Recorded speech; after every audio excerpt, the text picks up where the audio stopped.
Hello' বন্ধুসকল, welcome to my channel new Assam. আপোনালোকক মোৰ নিউ আছাম চেনেললৈ স্বাগতম জনাইছোঁ। অসমীয়া মানুহে কিন্তু খাই বৰ ভাল পায় দেই। খোৱাত কিন্তু আমাৰ অসমীয়া মানুহ এক নম্বৰ। ভাত যিমান খায়, মাংস কিমান খায়, শাক পাচলি, মাছ। মাছৰ কথা, আচল কথাটো সেইটোৱে আজি দেই, মাছৰ কথা। অসমত বহুত মাছ পায় ন? ৰৌ, বৰালি, বাহু, মিৰিকা, কুৰি, ভকুৱা, ভাঙোন, পুঠি, গৰৈ, দৰিকণা, কাৰৈ, অগণন মাছ পায়, অগণন। মাছ বুলি ক'লে কিন্তু অসমীয়া মানুহ কিন্তু পাগল। অসমৰ মানুহে মাছ খাই ইমান ভাল পায়, ইমান ভাল পায়। মাছ জোল, মাছৰ জোল, মাছৰ পিটিকা, মাছ পুৰি, মাছ ফ্ৰাই কৰি, মাছ পাতত দিয়া, বিভিন্ন ধৰণৰ যোগে। আনকি মাছ চুঙাত দিয়াও মাছ খায়, ভাপত সিজোৱা মাছ, তাৰপাছত বহুত মাছ খায়। কিন্তু মেইন কথাটো হ'ল, আমি লোকেল মাছ খাওঁনে এই চালানী অন্ধ্ৰপ্ৰদেশ, উৰিষ্যাৰ পৰা অহা চালানী মাছখিনি খাওঁ? বৰ বিপদত পৰিছে দেই অসমৰ মানুহ। লোকেল মাছৰ দাম বেছি, চালানী মাছৰ দাম কম। চালানী মাছ বিষাক্ত, দিলে বন্ধ কৰি 10 দিনৰ কাৰণে চালানী মাছ। এইটো কিন্তু কথাটো হ'ল, চালানী মাছত দিয়ে ফৰ্মেলিন নামৰ এটা বিষাক্ত পদাৰ্থ। এইটো যদি অধিক মাত্ৰাত হৈ পৰে মানুহৰ কাৰণে অতিশয় ক্ষতিকাৰক, অতিশয় এটা জহৰৰ নিচিনা।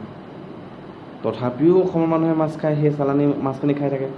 তথাপিও ব্যৱসায়ীসকলে সেই ফৰ্মেলিনযুক্ত মাছখিনি বিকে। এইটো মানে কি হৈছে? সেই ব্যৱসায়ীসকল যিসকলে মানে সেই আমদানি কৰে, অন্ধ্ৰপ্ৰদেশৰ পৰা আমদানি কৰে, উৰিষ্যাৰ পৰা আমদানি কৰে সেই চালানী মাছখিনি, যিখিনি ফৰ্মেলিন দিয়া মাছ, সেই ব্যৱসায়ীকেইটা, সেই ডাঙৰ ডাঙৰ ব্যৱসায়ীকেইটাক গ্ৰেপ্তাৰ কৰিব লাগে।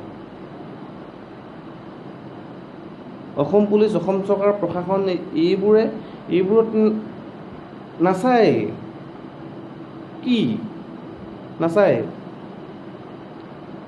চাব লাগে সেইখিনি য'ত ফৰ্মেলিনযুক্ত আছে, যিখিনি কাৰণে মানুহৰ বেমাৰ হ'ব পাৰে, মানুহ মৰিব পাৰে। বাৰু সেইটো কথা গ'ল। ফৰ্মেলিনযুক্ত মাছ আয়াতো চবেই গম পালে, কাৰণ বাতৰিত চবতে ফৰ্মেলিনযুক্ত মাছ যে ধৰা পৰিছে, চালানী মাছখিনি যে ফৰ্মেলিনযুক্ত, যিখিনি হায়দৰাবাদৰ পৰা আহে, যিখিনি উৰিষ্যাৰ পৰা আহে। তাতকৈ ডাঙৰ কথা, অলপ আগত বাতৰিত পাইছিলোঁ যে অন্ধ্ৰপ্ৰদেশৰ ব্যৱসায়ীসকল ইয়াৰ পাই গ'লে। দেখিলে? মানে তেওঁলোকৰ ব্যৱসায়, অসমৰ বজাৰখন তেওঁলোকৰ কাৰণে বৃহৎ বজাৰ, মাছৰ বৃহৎ বজাৰ অসমখন, অন্ধ্ৰপ্ৰদেশৰ কাৰণে, উৰিষ্যাৰ কাৰণে। আৰু অসমৰ মানুহে কি কৰিছোঁ? চালানী মাছৰ পৰা খাই আছোঁ। বাপৰে, আমাৰ অসমত ইমান ডাঙৰ এখন নৈ আছে, নদ আছে, ব্ৰহ্মপুত্ৰ। সেইখনত আমি মাছৰ কিবা ব্যৱসায় কৰিব নোৱাৰোঁ নেকি? নদ আছে, নদী আছে, জলাশয় আছে, জান আছে, জুৰি আছে, পুখুৰী আছে। কি নাই অসমত? অসমত কি কি জলাশয় নাই? কিমান পানী! বেছি পানী হ'লে আকৌ বানপানী হয় নহয়। বেছি হ'লে আকৌ বানপানী হৈ যায় অসমত, সেইটোও বৰ বিপদ। তথাপিও অসমত ইমান জলাশয় আছে যে অন্ধ্ৰপ্ৰদেশৰ মাছৰ ইয়াত প্ৰয়োজনেই নহ'ব। কিন্তু অসমত মাছ পালন কৰিবলৈ, মৎস্য পালন কৰিবলৈ পৰ্যাপ্ত পৰিমাণে মানুহ নাই। মানুহে এনেই মাছ খাব পাৰে, পুহিব নোৱাৰে। ময়ো পিছে দেই, ময়ো কিন্তু মাছ নুপুহোঁ, খাওঁ কিন্তু।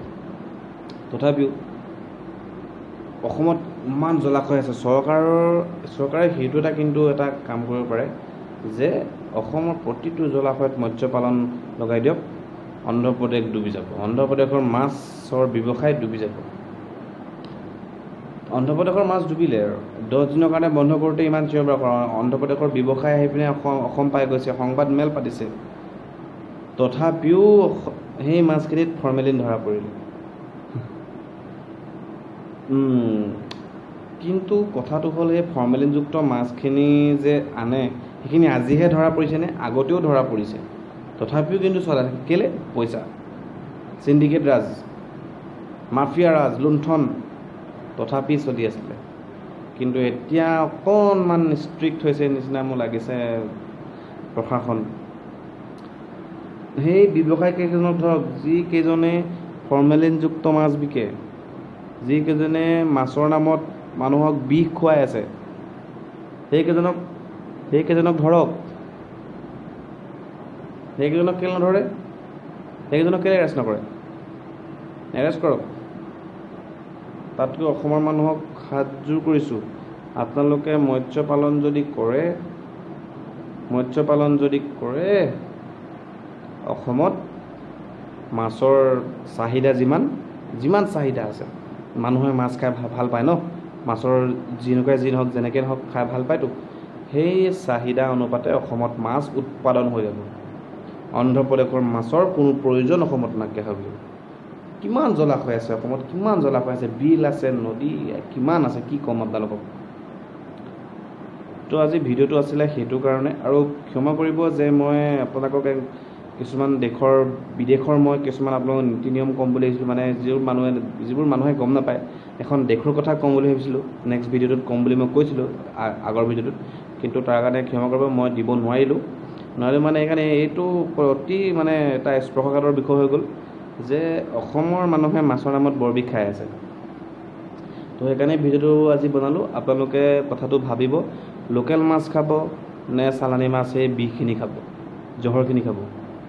তো ভিডিঅ' যদি ভাল পায় লাইক কৰিব, যদি কিবা ক'ব থাকে আপোনালোকে কমেণ্ট কৰি দিব। আৰু মোৰ চেনেলটো কিন্তু ছাবস্ক্ৰাইব কৰিবলৈ